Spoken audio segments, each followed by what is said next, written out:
Hello everyone, welcome to all of you in exam Guru. दोस्तों, इस video में मैं आप सभी के साथ इंडियन एयरफोर्स के द्वारा जारी किया गया ऑफिशियल रागा का मॉक टेस्ट सॉल्व करने वाला हूं। दोस्तों, यह वीडियो आप सभी के लिए बहुत ही इंपॉर्टेंट है क्योंकि यहां पर जो मैं मॉक टेस्ट आप सभी के साथ सॉल्व करने वाला हूं वो बिल्कुल आपके एग्जाम के लेवल के अकॉर्डिंग है और बिल्कुल सेम लेवल के क्वेश्चन आपको आने वाले परीक्षा में भी देखने को मिलेगा। इसके अलावा दोस्तों, यहाँ पर जो मैं क्वेश्चन सॉल्व करूंगा वो आपका बिल्कुल ऑनलाइन लाइव टेस्ट की तरह होगा, तो आपको एग्जाम वाली फीलिंग आने वाली है इस वीडियो को देखने के बाद। और यहाँ पर मैं आपको टाइमर के साथ में टोटल 25 मिनट्स में 30 क्वेश्चंस रागा के सॉल्व करवाने वाला हूँ। तो हमारे साथ आप भी क्वेश्चन सॉल्व करते चलना। वीडियो के लास्ट में कमेंट करके बताना कि आज आपके टोटल 30 में से कितने क्वेश्चन सही हुए हैं। तो चलिए दोस्तों, अब ज़्यादा टाइम स्पेंड ना करते हुए आज का मॉक टेस्ट स्टार्ट करते हैं। तो जैसे ही आप एग्जाम में जाओगे तो वहाँ पर भी आपको इसी तरह का एक इंटरफेस देखने को मिलेगा जिसमें यहाँ पर आपको अपना हॉल टिकट नंबर और नीचे ईमेल आईडी डालकर लॉगिन करना होता है। तो यहाँ पर मैंने दोनों डिटेल्स फिल कर दिए हैं। इसके बाद लॉगिन पर क्लिक करूँगा तो इस तरह से इंस्ट्रक्शन का पेज आपके सामने ओपन होता है जिसमें आप एग्जाम के दौरान क्या क्या चीज़ें हैं उन सारी की चीज़ों के बारे में इंस्ट्रक्शन दिया गया है। नीचे बॉक्स को टिक आउट करने के बाद स्टार्ट द एग्जामिनेशन पर क्लिक करेंगे और यह देखिए आपका पहला जो पेपर है वो इंग्लिश का है, तो इसे मैं आगे स्किप कर देता हूँ। स्टार्ट करते हैं रागा का पेपर। रागा पेपर में जो सबसे पहला क्वेश्चन आप सभी को दिख रहा होगा स्क्रीन पर, देखिए क्या कह रहा है। क्वेश्चन कह रहा है कि थियोसॉफिकल सोसाइटी से कौन संबंधित थी। तो करेक्ट आंसर है दोस्तों इस क्वेश्चन का option number C, Annie Besant. ठीक है, यहाँ पर इस क्वेश्चन का ऑप्शन नंबर जो सी है वो बिल्कुल करेक्ट आंसर है। इसके बाद आगे बढ़ेंगे अगले क्वेश्चन की ओर। तो नेक्स्ट क्वेश्चन हमारा क्या कह रहा है कि 1857 की क्रांति के समय भारत के गवर्नर जनरल कौन थे। 1857 का जब रिवॉल्ट हुआ था तो आपको बताना है कि उस समय भारत के गवर्नर जनरल कौन थे। तो करेक्ट आंसर है दोस्तों option number B, Lord Canning उस समय भारत के गवर्नर जनरल थे। इसके बाद अगला क्वेश्चन हम देखेंगे, आगे बढ़ते हैं। तो नेक्स्ट क्वेश्चन है हमारा क्वेश्चन नंबर 3। थर्ड क्वेश्चन में क्या दिया गया था कि इस चित्र में जो महिला दर्शाई गई है वो किस कला से संबंधित है। तो देखिए, फिगर से ऐसे क्वेश्चन को पहचानना थोड़ा मुश्किल होता है। यहाँ पर सैंपल पेपर दिया गया है इस तरह से, इसलिए आपको ऐसे क्वेश्चन देखने को मिल रहे हैं। दोस्तों, यह जो आपकी चित्र है ना, यह आपकी MS सुब्बलक्ष्मी की है और वे संबंधित थी शास्त्रीय संगीत से। यानी कि इस क्वेश्चन का जो ऑप्शन नंबर सी है वो बिल्कुल करेक्ट आंसर होगा। इसके बाद नेक्स्ट क्वेश्चन है क्वेश्चन नंबर 24। पुलित्जर पुरस्कार निम्न में से किस क्षेत्र में प्रदान किया जाता है। दोस्तों, जो पुलित्जर अवार्ड है यह दिया जाता है आपके साहित्य और पत्रकारिता दोनों ही क्षेत्र में। तो इस क्वेश्चन का option number C and D दोनों करेक्ट आंसर है। इसके बाद अगला क्वेश्चन देखिए यहाँ पर क्या है, आगा खा कप इनमें से किससे संबंधित है। दोस्तों, यह जो आगा कप खा है यह संबंधित है आपके फुट हॉकी से, इसलिए ऑप्शन सी इस क्वेश्चन का करेक्ट आंसर है। नेक्स्ट इसके बाद है क्वेश्चन नंबर 26 क्वेश्चन क्या कह रहा है कि इनमें से किसे सीमांत गांधी के नाम से जाना जाता था। यह क्वेश्चन मैंने आपको जीके के सेशन में करवाया भी है।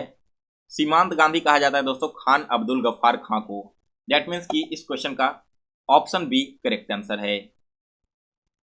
इसके बाद अगला क्वेश्चन देखिए 27 नंबर क्या कह रहा है कि नीचे आपकी 3 घटनाएं दी गई है और आपको बताना है कि ये घटनाएं कैसे कैसे क्रम में हुई है, यानी कि बढ़ते क्रम में आपको इन घटनाओं को सजाना है। सबसे पहले बात करें बंगाल विभाजन की, तो पार्टीशन ऑफ बंगाल हुआ था 1905 में। इसके बाद दोस्तों आपका सेकंड एक्सीडेंट हुआ था, इंसिडेंट, वो आपका था चौरी चौरा की घटना जो आपकी 1922 में हुई थी। और तीसरा आपका हुआ था फर्स्ट राउंड टेबल कॉन्फ्रेंस जो कि आपका 1931 में हुआ था। तो आपका करेक्ट अरेंजमेंट होगा 1, 2 एंड 3। ऑप्शन नंबर ए इस क्वेश्चन का करेक्ट आंसर है। आगे बढ़ते हैं अब अगले क्वेश्चन की ओर। तो नेक्स्ट क्वेश्चन है 28 नंबर आप सभी के सामने स्क्रीन पर। 28 क्वेश्चन क्या कह रहा है कि यदि 2 का पावर x माइनस 1 प्लस 2 का पावर x प्लस 1 का वैल्यू 320 है तो x का मान बताइए। अब देखिए, जब भी आपको ऐसे क्वेश्चन दिखे ना तो आप यहाँ पर देख रहे हो कि आपको जो वैल्यू निकालना है वो 2 का पावर का, और यहाँ पर आपकी जो पावर दी गई है वो भी काफ़ी कम है। तो ऐसे में आप डायरेक्ट ऑप्शन को उठाना और ऑप्शन के थ्रू ही अपना आंसर फाइंड कर लेना। यहाँ पर मैं आपको बता दूं कि अगर आप डी ऑप्शन को रखोगे तो आपका आंसर करेक्ट होगा। कैसे वो देखिए, सबसे पहले क्या है 2 का पावर x प्लस 1, यानी कि x की जगह 7 प्लस 1 हमने लिख दिया, प्लस 2 का पावर क्या है x माइनस 1 है तो 7 माइनस 1 हो जाएगा। ये देखिए 2 का पावर 8 प्लस 2 का पावर ये क्या हो जाएगा 6 हो जाएगा। तो 2 का पावर 8 कितना होता है, यह आपका होता है 256। और 2 का पावर 6 कितना हो जाएगा, यहाँ पर 64 हो जाएगा। दोनों को जोड़ोगे तो आपको 320 मिल रहा है ना। यानी कि right hand and left hand दोनों साइड में आपकी जो वैल्यू दी गई है वो अगर इक्वल हो गई तो आपका एक्स का वैल्यू यहाँ पर जो हमने लिया था वो बिल्कुल करेक्ट है। तो 28 क्वेश्चन का option number D correct answer है। इसके बाद अगला क्वेश्चन है 29 नंबर। 391 को 1/2, 2/3 और 3/4 के अनुपात में विभाजित करो। एक आपका अमाउंट दिया गया 391 और कुछ यहाँ पर रेशियो दिए गए फ्रैक्शन में। तो सबसे पहले हम इस फ्रैक्शन वाले रेशियो को सिंपल फॉर्म में ले आएंगे। सिंपल फॉर्म में लाने के लिए इनका एलसीएम निकालना होगा। तो 2, 3 और 4 का अगर आप एलसीएम निकालोगे तो आपको 12 मिलेगा। तो यहाँ पर 6 आ जाएगा, यहाँ पर आपका 8 आ जाएगा और यहाँ पर क्या आ जाएगा, 9 आ जाएगा। तो दोस्तों आपका जो सिंपल रेशियो है वो यही हो जाएगा 6:8:9। और इन तीनों का सम का वैल्यू क्या है, 9, 8, 17, 17, 6, 23। 23 एक्स का जो वैल्यू यहाँ पर दिया गया है दोस्तों वो आपका 391 है। तो यहाँ से एक्स का वैल्यू क्या हो जाएगा, 391/23। इसे कैंसिल करोगे तो यह आपका कैंसिल कितने में होगा, ये आपका कैंसिल होगा 17 बार में। ठीक है, 23 से 17 बार में 391 कटेगा। हमें पता करना है तीनों नंबर। तो पहला नंबर 6, 8 और 9 इसी रेशियो में है ना। यानी कि 17 गुना 6 करेंगे तो पहला नंबर आ जाएगा दैट इज 102। 17 गुना 8 करेंगे तो हमारा दूसरा नंबर आ जाएगा दैट इज 136। और 17 गुना 9 करेंगे तो तीसरा नंबर आएगा दैट इज 153। तो इस क्वेश्चन का option number A correct answer है। यहाँ पर 102, 136 और 153 ये तीनों आपके नंबर हो जाएंगे। आगे बढ़ते हैं अब अगले क्वेश्चन की ओर। तो नेक्स्ट क्वेश्चन है हमारा क्वेश्चन नंबर 30। क्वेश्चन देखिए क्या कह रहा है कि 20 व्यक्ति किसी काम के 1/3 भाग को 20 दिनों में करते हैं। बचे हुए काम को 25 दिनों में समाप्त करने के लिए कितने और व्यक्तियों की आवश्यकता होगी। देखिए यहाँ पर आपका एक फॉर्मूला पता होगा, total men into total days equal to total work equal to क्या हो जाता है, second men into second work divided by second आपका वर्क हो जाएगा। इसमें अगर आपका एक आदमी का संख्या एक दिन और एक वर्क दिया रहे, दूसरे आदमी की संख्या दिन और वर्क में से कोई एक वैल्यू पता करना रहे, तब आप इस फॉर्मूले को यूज करके आंसर फाइंड कर सकते हो। तो यहाँ पर हमारा पहला जो व्यक्ति है वो 20 हो गया। इसके बाद यह जो 20 व्यक्ति है इसके बारे में और क्या क्या फैक्ट्स दिए गए यहाँ पर। तो यह जो 20 व्यक्ति है वो काम को कितने दिन में कर रहा है, डेज हमारा 20 हो गया और कितना काम कर रहा है तो 1/3 काम कर रहा है। इक्वल टू सेकंड में हमारा क्या हो गया, 25 दिनों में, यानी कि डे 2 हमारा 25 हो गया। आदमियों की संख्या हमें पता नहीं है तो एक हमने लिख दिया। और काम कितना करना है तो बचा हुआ काम, अगर टोटल एक काम होगा जिसमें से 1/3 काम हो चुका है तो काम कितना बचा हुआ रह गया, काम हमारा 2/3 बचा हुआ रह गया। यानी कि हम यहाँ पर 2/3 लिख देंगे। अब इसे सॉल्व करो तो 3 से तो आपका 3 ऐसे ही कैंसिल हो जाएगा डायरेक्ट यहीं से। इसके बाद और क्या क्या कैंसिल हो रहा है आपका यहाँ पर देखिए, 3 से 3 कैंसिल हो जाएगा। फिर आपका क्या आ जाएगा 20 × 20 × 2 डिवाइडेड बाई यहाँ पर 25 आ जाएगा। तो इसे आप कैंसिल करोगे यहाँ पर तो 5 से 5 बार में, 5 से 4 बार में, 5 से 1 कटेगा 4 बार में, 4 गुना 4 16 और 16 गुना 2 क्या हो जाएगा 32 हो जाएगा। यानी कि दोस्तों यहाँ पर टोटल काम को करने के लिए 32 व्यक्तियों की जरूरत पड़ने वाली है। लेकिन यहाँ पर 20 व्यक्ति पहले से ही काम कर रहे हैं ना, तो अब जो रिमेनिंग व्यक्तियों की संख्या होगी वो आपकी 12 हो जाएगी। इसलिए बी ऑप्शन इस क्वेश्चन का बिल्कुल करेक्ट आंसर है। समझ में आ गया क्वेश्चन नंबर ये। अब आगे बढ़ते हैं अगले क्वेश्चन की ओर। तो नेक्स्ट क्वेश्चन है हमारा 31 नंबर। यदि 100 मीटर लंबी एक रेलगाड़ी अपने से विपरीत दिशा में 5 किलोमीटर प्रति घंटे की रफ्तार से जा रही एक व्यक्ति को 6 सेकंड में पार कर लेती है तो रेलगाड़ी की चाल किलोमीटर प्रति घंटे में क्या होगी। क्वेश्चन आप सभी ने पढ़ लिया। क्वेश्चन के अकॉर्डिंग क्या होता है, distance equal to speed into time होता है ना। तो डिस्टेंस हमारा क्या है, डिस्टेंस हमारा दिया गया है 100 मीटर का, इक्वल टू स्पीड क्या दिया गया है। तो स्पीड यहाँ पर दोस्तों सबसे पहले तो 5 किलोमीटर आपका हो गया, किसका 5 किलोमीटर आपका हो गया एक व्यक्ति का। इसके साथ में हमें क्या करना होगा, ट्रेन का स्पीड जोड़ना होगा, क्योंकि वे दूसरे कितने में एक ही डायरेक्शन में जा रहे हैं, सॉरी विपरीत डायरेक्शन में जा रहे हैं ना। तो ट्रेन का स्पीड और व्यक्ति का स्पीड ऐड कर देंगे और डिवाइड किससे करेंगे यहाँ पर, तो यहाँ पर डिवाइड नहीं करना है, मुझे टाइम से मल्टीप्लाई कर देना होगा। 5/16 यहाँ पर करेंगे किस लिए, क्योंकि यहाँ पर इसे 5/18 करके मीटर पर सेकंड में कन्वर्ट करना है और फिर इसके बाद इसका टाइम से यानी कि 6 से मल्टीप्लाई कर देंगे। समझ में आया सभी को, एक बार फिर से देखिए। Distance equal to speed into time होता है, सही है ना। तो डिस्टेंस हमारा 100 मीटर दिया गया है, हमने डिस्टेंस लिख लिया। इक्वल टू स्पीड क्या है, देखिए एक स्पीड आपका हो गया व्यक्ति का जो जा रहा है और एक स्पीड हो गया रेलगाड़ी का जो उसके अपोजिट डायरेक्शन में आ रहा है। तो जब दो व्यक्ति एक दूसरे के अपोजिट में आ रहे हो तो उनका स्पीड ऐड होता है, और जब दोनों एक ही डायरेक्शन में जा रहे हो तो स्पीड माइनस होता है। तो यहाँ पर हमारा व्यक्ति का स्पीड 5 है और ट्रेन का स्पीड मालूम नहीं है, तो हमने टी लिख लिया। फिर देखो, यह जो आपका स्पीड है ना वो किलोमीटर पर आवर में है, लेकिन हमारा क्वांटिटी मीटर पर सेकंड में है ना, तो इसे हमने कन्वर्ट कर दिया 5/18 से गुना करके मीटर पर सेकंड में। और यहाँ पर क्या हो जाएगा, distance equal to speed into time बताया था, तो टाइम हमारा 6 सेकंड हो गया। कैंसिल करोगे तो 3 टाइम्स कैंसिल होगा, 3 इधर जाएगा तो 300 हो जाएगा। इक्वल टू क्या हो जाएगा, 25 + 5t। तो यहाँ से 5t इक्वल टू हो जाएगा 275, और t इक्वल टू क्या हो जाएगा 275/5, यानी कि यहाँ पर हो जाएगा 5, और इधर क्या हो जाएगा 5 हो जाएगा। यानी कि दोस्तों यहाँ पर जो टोटल टाइम लगेगा वो आपका 55 लगने वाला है। जो यहाँ पर स्पीड आपका निकल कर आया दोस्तों वो आपका 55 किलोमीटर पर आवर आ गया, यानी कि ऑप्शन नंबर ए इस क्वेश्चन का करेक्ट आंसर है। इसके बाद आगे बढ़ेंगे अगले क्वेश्चन की ओर। तो नेक्स्ट क्वेश्चन देखिए क्या किया है यहाँ पर। क्वेश्चन नंबर जो आपका 32 है, इसमें आपके ग्रुप एक्स के क्वेश्चन इंक्लूड कर दिए गए हैं, तो इसे हम लोग सॉल्व नहीं करेंगे। आगे बढ़ते हैं अगले क्वेश्चन की ओर। तो नेक्स्ट क्वेश्चन देखिए यहाँ पर काफ़ी कॉम्प्लिकेटेड है, और मेंसुरेशन के जो आपको क्वेश्चन आने वाले हैं इसी लेवल के पूछे जाएंगे। क्वेश्चन क्या कहा गया कि यदि 8 सेंटीमीटर व्यास के एक गोले को पिघलाकर 3 मिलीमीटर व्यास का एक तार बनाया जाता है तो तार की लंबाई मीटर में क्या होगी।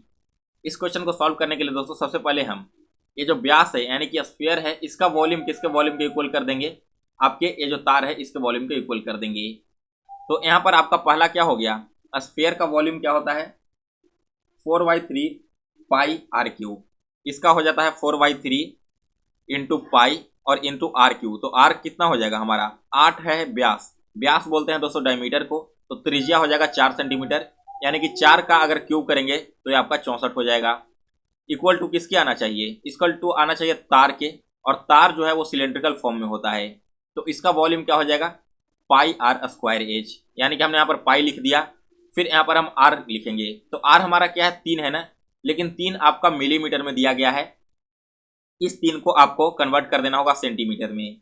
दोस्तों यहाँ पर 1 मिलीमीटर इक्वल टू क्या हो जाता है 0.1 सेंटीमीटर होता है, तो 3 मिलीमीटर इक्वल टू क्या हो जाएगा 0.3 सेंटीमीटर हो जाएगा, यानी कि हम यहाँ पर 0.3 का क्या कर देंगे स्क्वायर कर देंगे और इंटू एच लिख देंगे।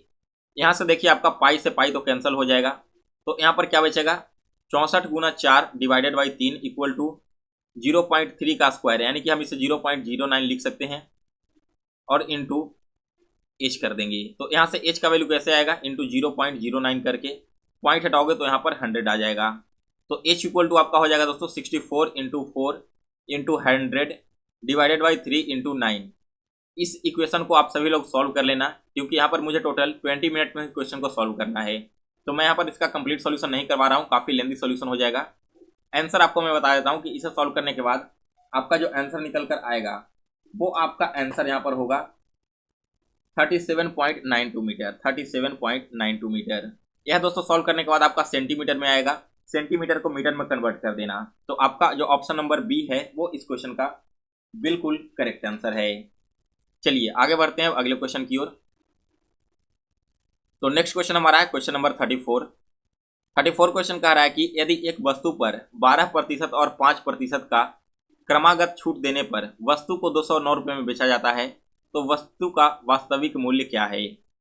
मान लीजिए वस्तु का वास्तविक मूल्य 100 रुपया है, तो सबसे पहले इस पर हम 12% का छूट देते हैं, यानी कि छूट कितने का दिया हमने 100 - 12 तो इक्वल टू 88 हो जाएगा। अब हम इसे बेच रहे हैं 88% पर। इसके बाद एक और छूट दे दिया जाता है 5% का, यानी कि अब जो आपका छूट मिला इसके बाद जो आपका वैल्यू आएगा वो 95% होना चाहिए ना, तो अब आपका 95% पर सेल हो रहा है, और इतने पर सेल होने पर जो आपकी वैल्यू है वो कितनी आनी चाहिए, वो आपकी आनी चाहिए, एक सेकेंड यहाँ पर 209। तो हमने यहाँ पर क्या कर दिया 209 लिख दिया। यहाँ से आप x का वैल्यू निकाल सकते हो, कैसे निकालोगे तो 209 × 100 × 100 डिवाइडेड बाई 88 × 95, 11 से 8 बार में, 11 से 19 बार में, 4 से 2 बार में, 4 से 25 बार में, 5 से 19 बार में, 5 से 5 बार में। अब यहाँ पर क्या हो जाएगा 2 से 50 बार में। मल्टीप्लाई करोगे तो 50 × 5 250 × 9 और डिवाइडेड बाई 19 हो जाएगा। इसे मल्टीप्लाई करने के बाद दोस्तों आपका जो फाइनल वैल्यू निकल कर आएगा वो यहाँ पर होने वाला है 250 रुपये। ठीक है, इस क्वेश्चन का करेक्ट आंसर है 250, यानी कि सी ऑप्शन बिल्कुल सही आंसर है। अगला क्वेश्चन इसके बाद क्वेश्चन नंबर 35। 234 एवं 104 के बीच का माध्य समानुपात निकालिए। दोस्तों जब भी दो नंबर का माध्य समानुपात निकालना रहे तो इसका फॉर्मूला होता है under root A B. Under root में ए का वैल्यू हमारा 234 है और इंटू में वी करेंगे हम कितना 104 से कर देंगे। तो इसे गुना करने के बाद 234 और 104 को गुना करोगे तो आपको मिलेगा कितना 24,336। अब इसका दोस्तों आपको स्क्वायर निकाल लेना है। तो स्क्वायर निकालने के बाद आपका आंसर आएगा 156। देखिए लास्ट में 6 है ना, यानी कि जब भी स्क्वायर होगा 2 का तो होगा नहीं, क्योंकि 2 का स्क्वायर का लास्ट में 4 आएगा, 9 के स्क्वायर का लास्ट में 1 आएगा। तो यह जब भी स्क्वायर होगा या तो आपका 54 का होगा और 156 का होगा। तो 54 का अगर आप करके देख लेते हो एक बार, तो 50 का अगर करके देखोगे तो कितना आता है 2500 ही आता है ना, लेकिन यहाँ पर 24,000 की बात की जा रही है। तो 56 तो आपका होगा नहीं, तो जाहिर सी बात है आपका डी जो है वो बिल्कुल करेक्ट आंसर है। सभी को समझ में आ गया क्वेश्चन नंबर 35 तक। आगे बढ़ते हैं अब अगले क्वेश्चन की ओर। 36 क्वेश्चन देखिए क्या कह रहा है कि यदि दर्पण परावर्तन से संबंधित है तो उसी प्रकार से जल किससे संबंधित होगा। देखिए जो दर्पण है ना यानी कि मिरर, वो क्या करता है रिफ्लेक्शन करता है। उसी प्रकार से जो हमारा वाटर है वो आपका रिफ्रैक्शन करता है यानी कि अपवर्तन करता है। तो डी ऑप्शन इस क्वेश्चन का करेक्ट आंसर है। अगला क्वेश्चन है 37 नंबर। श्रृंखला की अगली संख्या ज्ञात करो। 1 2 3 5 8 और आपको बताना है कि अगले टर्म में क्या आएगा। तो देखिए दोस्तों आपकी जो इस तरह की सीरीज होती है ना, या तो वो कंटिन्यूअस फॉर्म में बढ़ता है, जैसे मान लो कि 1 है 2 है 3 है 5 है और 8 है, तो इस प्रकार से ये बढ़ेगा। या फिर कैसे बढ़ता है, तो यहाँ से डायरेक्ट आपका यहाँ आ जाएगा, ये आपका यहाँ आ जाएगा और फिर ये आपका अगला टर्म आ जाएगा। तो अगर आप यहाँ पर देखोगे तो 1 से 2 के बीच में 1 बढ़ा, 2 से 3 के बीच में 1, यहाँ पर 2 और यहाँ पर एक 3। इससे तो हमें किसी भी प्रकार का कंटिन्यूअस सीरीज नहीं पता चल पा रहा है, यानी कि आपका आंसर नहीं होने वाला। और क्या हो सकता है 1 2 3 5 और 8। अगर आप 1 का स्क्वायर करोगे और इसमें 4 ऐड कर दोगे तो आपको 5 मिलेगा ना। 2 का स्क्वायर करोगे और 4 ऐड करोगे तो 8 मिलेगा। तो 1 का स्क्वायर और 4 ऐड करने पर 5 मिल रहा है, यानी कि 1 5 से संबंधित हो सकता है। 2 का स्क्वायर हमने कर देंगे और 4 ऐड करेंगे तो 8 मिलेगा, यानी कि 2 इससे संबंधित हो सकता है। तो अब जो हमारा 3 है वही तो आपका आगे आने वाले टर्म से संबंधित होगा। और कैसे संबंधित होगा, तो 3 का स्क्वायर दैट इज 9 और इस 9 में 4 ऐड करेंगे तो आपको मिलेगा 13, यानी कि ऑप्शन नंबर सी इस क्वेश्चन का करेक्ट आंसर है।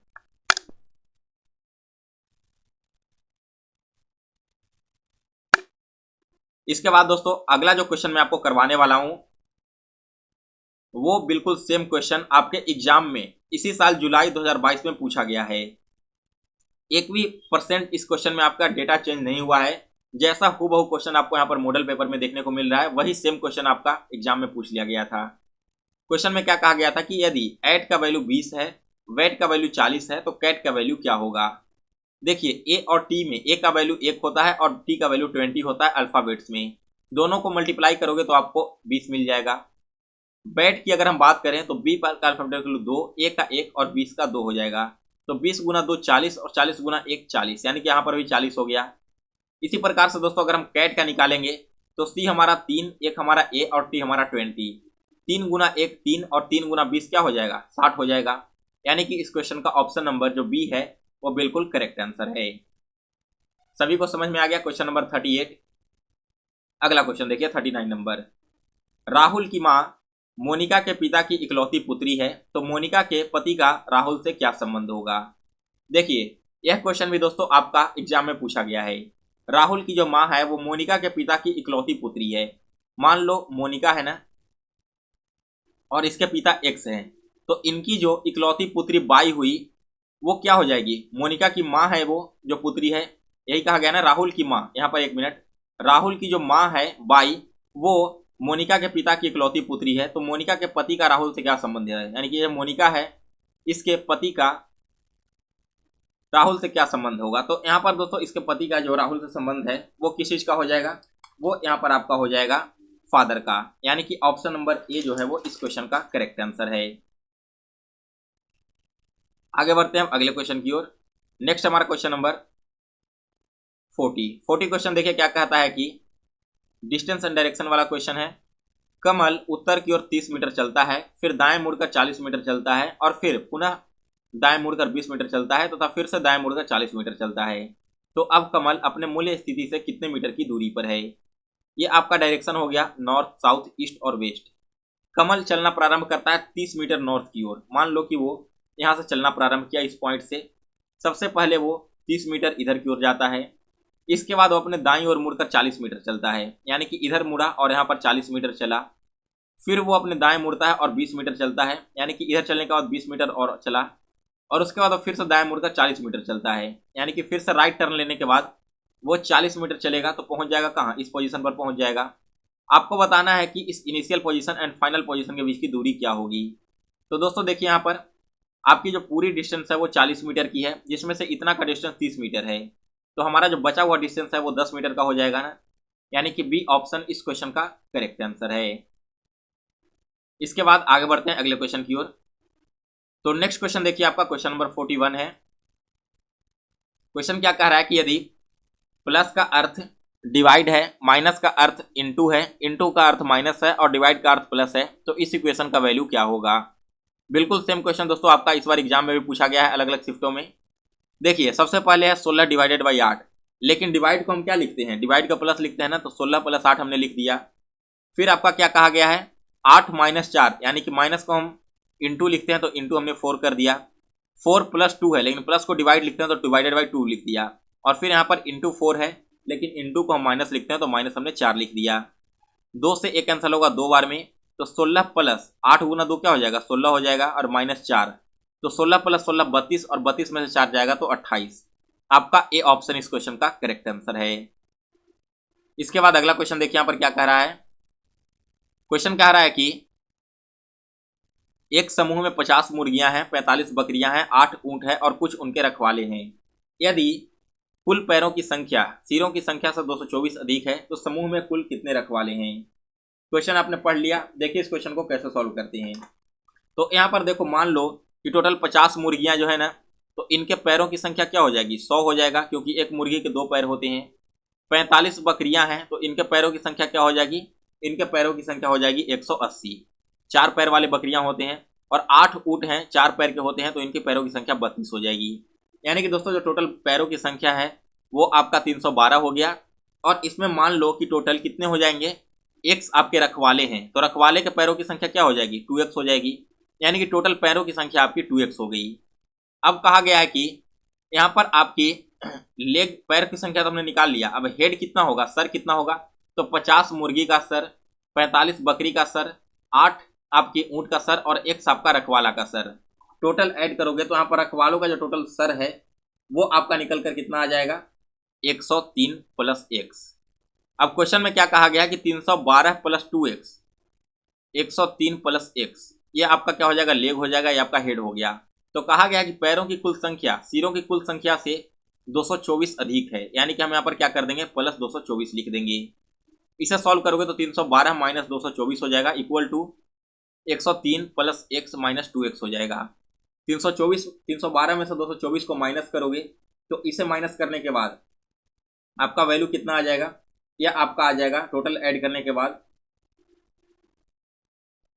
x equal to 15। यहाँ पर इन दोनों को माइनस कर लेना, 12 में से 4 गया 8, यहाँ 10 में से 2 गया 8 और यहाँ बचेगा 103, इसमें आके माइनस हो जाएगा। तो यहाँ जो भी आपका वैल्यू आएगा वैल्यू को ऐड करोगे, ऐड करने के बाद आप इसे x से निकालोगे तो x का वैल्यू यहाँ से 15 आने वाला है। 88 103 दोनों का डिफरेंस 15 आता है, तो x का वैल्यू 15 आ गया। सॉरी,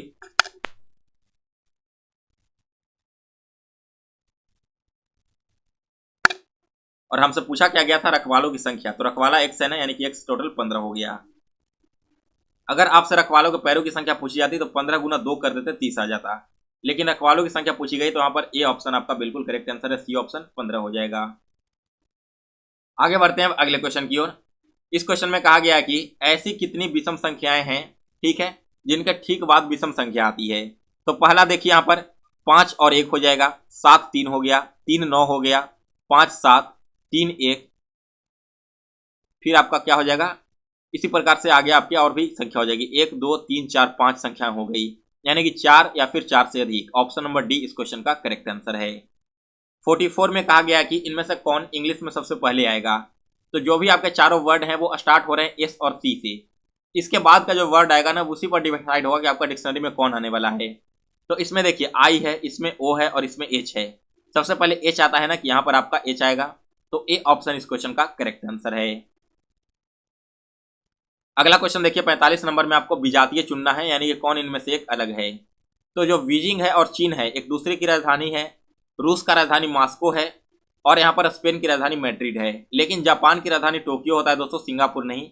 इसलिए जो सी ऑप्शन है वो बिल्कुल करेक्ट आंसर है। अगला क्वेश्चन यहाँ पर देखिए क्या कहता है, क्वेश्चन नंबर 46। इस क्वेश्चन में आपको बताना है कि क्वेश्चन मार्क की जगह पर क्या आएगा। तो देखिए इसमें आपके टोटल जो फिगर है ना, इसमें इस प्रकार से 5 बाउंड्री दिए गए हैं। यहाँ पर यह बाउंड्री घट के कितना हो जाता है, 6 बाउंड्री दिए गए हैं, घट के 5 हो जाता है। तो यहाँ पर आपके जो 4 बाउंड्री है इसमें आपका 3 हो जाएगा, यानी कि या तो आपका आंसर ये होगा या फिर सी होगा। अब देखिए अंदर में जो 2 आपके बॉक्स दिख रहे हैं ना, जो ब्लैंक है वो बाहर आ जाते हैं, अंदर में डार्क आ जाता है। तो यहाँ पर जो ब्लैंक बॉक्स है वो बाहर आकर डार्क हो जाएंगे, अंदर में ब्लैंक आ जाएगा। तो सी ऑप्शन इस क्वेश्चन का करेक्ट आंसर है। इसके बाद अगला क्वेश्चन देखिए 47 नंबर क्वेश्चन क्या कहता है कि आप सभी के सामने स्क्रीन पर है। यहाँ पर आपका देखिए क्या हो रहा है, फिगर में क्वेश्चन मार्क की जगह पर क्या आएगा। तो इसमें एक्चुअली में आपका हो क्या रहा है ना कि ये आपका जो ऊपर वाला पार्ट है ना, ये आपका खुल करके इस प्रकार से आ जा रहा है और इधर मूव कर जा रहा है। तो ये आपका जो पार्ट है वो किस प्रकार से होगा, आपका इधर आएगा और इधर आपका खुल जाएगा। अंदर जो ब्लैंक है वो बाहर आ जा रहा है। तो यहाँ पर आपका जो करेक्ट आंसर है क्वेश्चन नंबर 47 का, वो आपका ऑप्शन नंबर ए हो जाएगा। फिर आपका है क्वेश्चन नंबर 48। तो 48 क्वेश्चन दोस्तों आप सभी को सॉल्व करके बताना है। इसके साथ ही दोस्तों यहाँ पर आपका मॉक टेस्ट जो समाप्त हो चुका है, लास्ट का 2 क्वेश्चन और बचा हुआ रह गया है।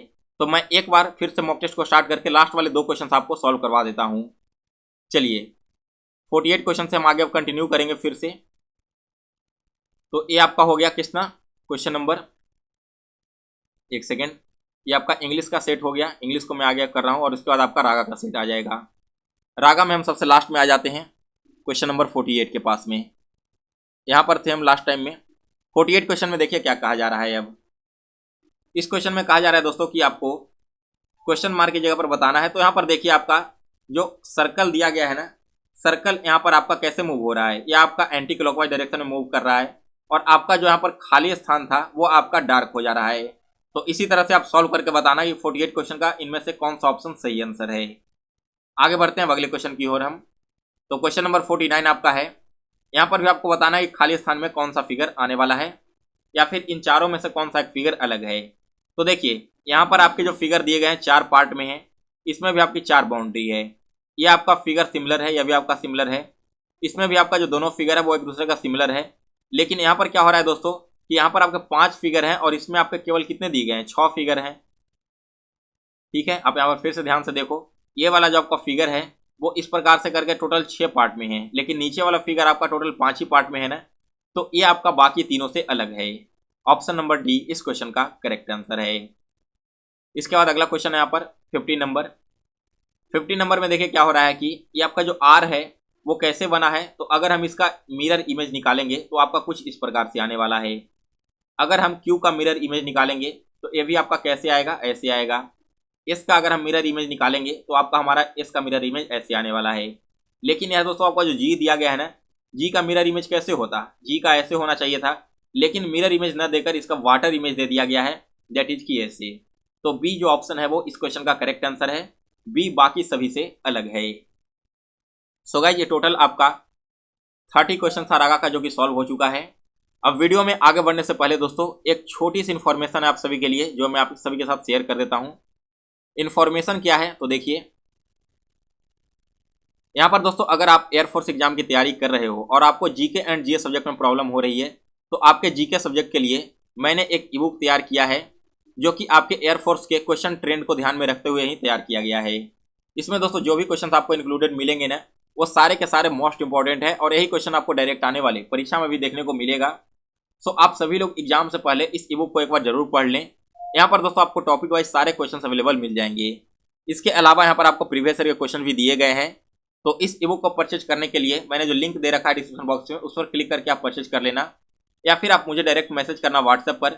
मेरा व्हाट्सएप नंबर है 9430042848। यहाँ पर भी मैं आप सभी के साथ इसका PDF शेयर कर दूंगा। सो गाइज फिलहाल इस वीडियो में बस इतना ही। तो अगर आपको आज का वीडियो पसंद आया हो तो इसे लाइक और शेयर करें। और दोस्तों मिलते हैं फिर से एक नए वीडियो में, तब तक के लिए जय हिंद, जय भारत।